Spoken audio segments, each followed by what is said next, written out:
that understand that God is a powerful God and that he moves in a powerful way. And so rather than saying we're going to go up against that powerful God, they turn around and they say, no, we'd rather be part of what God is doing.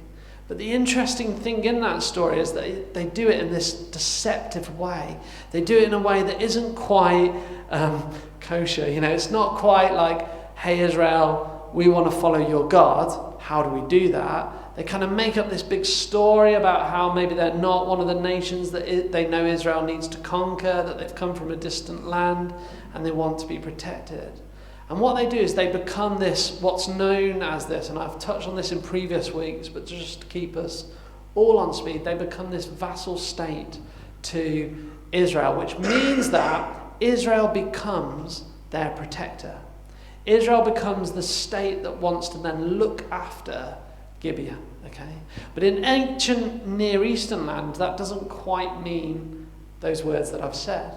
What that means is that every time Israel is in trouble, they will call on Gibeon to come and fight their battles for them so that they don't have to suffer any defeat or hardship. And so interestingly, in this passage that we read, we actually see the opposite happening here. We see a God that doesn't just defend himself, but defends the weak, defends people that do need protection. And actually, where other nations would say to Gibeon, Israel's under attack, come and help us, what's happening here is that Gibeon says, we are under attack, can Israel help us? Now, under that vassal state contract, just to keep us all on the same page, history lesson here, Israel had every right to go, no, we're not coming to help you, it's the other way around.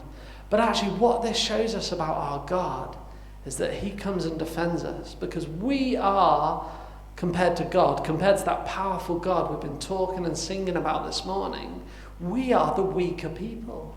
We are the ones, and yet we have the audacity to cry out in prayer, Lord, help me. Lord, save me. And we know we're allowed to, and this is one of those instances where the weaker nation is crying out and saying, God, save us.